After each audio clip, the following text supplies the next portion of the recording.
Forlumduri. Përhasja, takimi që ndryshon historinë dhe njeriu.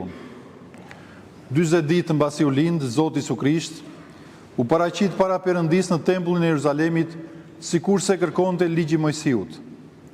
Në atë kohë, edhe nëna e tij Maria bëri ritualin e pastrimit dhe ofroi flimet, sikurse i kërkonte ligji. Prandaj 40 ditë mbas Krishtlindjes, Kisha e Shenjtë kremton më datën 2 shkurt për asjen ose paraqitjen e Zotit Krisht në tempull. Fjala për asje do të thotë takim. Dhe ky nuk është një takim i zakonshëm, as një episod folklorik nga jeta e Zotit tonë Jezu Krisht, por një nga momentet më të thella dhe më të ronditse të historisë së shpëtimit. Takimi i Perëndis me njeriu dhe i njeriu me Perëndin, ballë për ballë në heshtjen e tempullit. Sot nuk shkon njeriu për të kërkuar Perëndin. Sot është Perëndia që vjen të kërkojë njeriu. Ai që mban gjithësinë në duart e tij, sillet në krah si foshnjë. Ai që i dha ligjit Mojsiun, vjen për t'ju nënshtruar ligjit. Ai që është tempulli i vërtet, hyn në një tempull të ndërtuar nga duart e njeriu.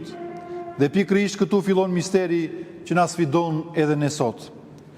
Shën Joan Gojarti, me thellësinë e tij të pashoqe, thotë se Zoti Krisht nuk erdhi në tempull sepse kishte nevojë për pastrim, por sepse donte të na mësonte bindjen. Nuk u paraqit sepse ishte i detyruar nga ligji, por sepse donte ta shenjtronte ligjin me praninë e tij. Ai hyn në tempull jo si gjykatës, por si një foshnjë, jo për të kërkuar, por për të ofruar. Dhe ky është paradoksi që trondit mendjen. Perëndia nuk e shpëton botën me forcë, por me përulësi. Në qendër të kësaj feste qëndron një burr i moshuar, një plak, që quhej Simeon. Një njeri që nuk ka pushtet, nuk ka pozit, nuk ka një zë publik. Por ai ka diçka që sot mungon shumë, durimin e shpresës. Shkrimi i Shenjtë na thot se edhe ai priste ngushëllimin e Izraelit, jo me ankth, jo me zhurmë, por me besnikëri të thellë. Shën Grigor Theologu thot se Simoni nuk e njohu Zotin Krisht me sytë e trupit, por me sytë e shpirtit. Sepse sa të tjerë e pan atë fëmijë dhe vetëm një foshë të zakonshme, ndërsa Simeoni pa shpëtimtarin e botës. Ja ku qëndron edhe drama e çdo epoke. Zoti Krisht është mes nesh, por jo të gjithë e shohin atë. Jo sepse ai nuk shfaqet, por sepse zemra jon është e ngurtësuar. Kur Simeoni e merr Krishtin në krah dhe thot: "Tani o Zot, përlëshoj shërbëtorin tënd të shkojë në paqe", ai nuk flet nga lodhja e jetës, por nga përmbushja e saj. Ai nuk kërkon të largohet nga kjo botë, por e di se tani mund t'i pa frikë, sepse ka parë dhe ka mësuar kuptimin e gjithçkaje. Ai pa dritën. Dhe kush pa dritën, nuk ka më frikë nga errësira dhe as nga vdekja. Por kjo dritë, thot Simeoni, do t'jetë për rënien dhe ngritjen e shumë vetave. Dhe Zoti Krisht nuk është neutral. Ai nuk është për dekor shpirtëror. Ai ose na ngre, ose na rrëzon. Jo sepse ai ndryshon, por sepse zemra jonë zbulohet përballë tij. Përballë Zotit Krisht nuk mund të fshihemi pas maskave, justifikimeve dhe moralizmave. Ai e ndan të vërtetën nga iluzioni, dritën nga errësira, jetën nga vetmashtrimi.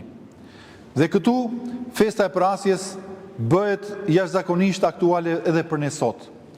Sepse pyetja nuk është më a hyri Krishti diku në tempull, por pyetja është a hyn sot Zoti Krisht foshin në tempullin e zemërsime?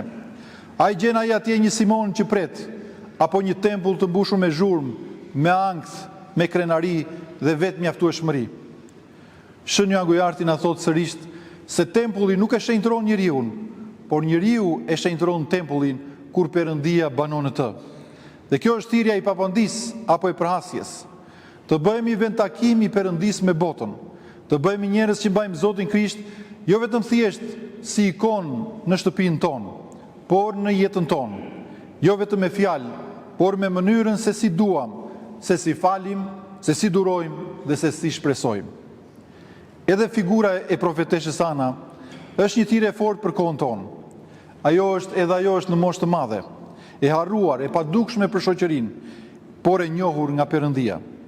Ajo flet për Zotin Krisht jo sepse e ka për detyrë, por sepse zemra e saj është e mbushur.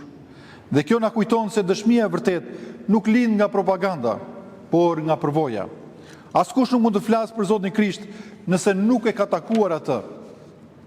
Përhasja na mëson se besimi nuk është ideologji, por është takim. Nuk është zakon, por përballje. Nuk është trashëgimi kulturore, por marrëdhënie gjallë. Dhe kjo marrëdhënie na kërkon diçka konkrete. Së pari, për ulësi, për ta pranuar Krishtin siç vjen, jo siç ne mendojmë apo imagjinojmë. Së dyti, durim për ta pritur në kohën e tij dhe jo në nxitimin tonë. Dhe së treti, guxim për ta mbajtur në krah, edhe kur kjo do të thotë për ne të ndjekim pas kryqin.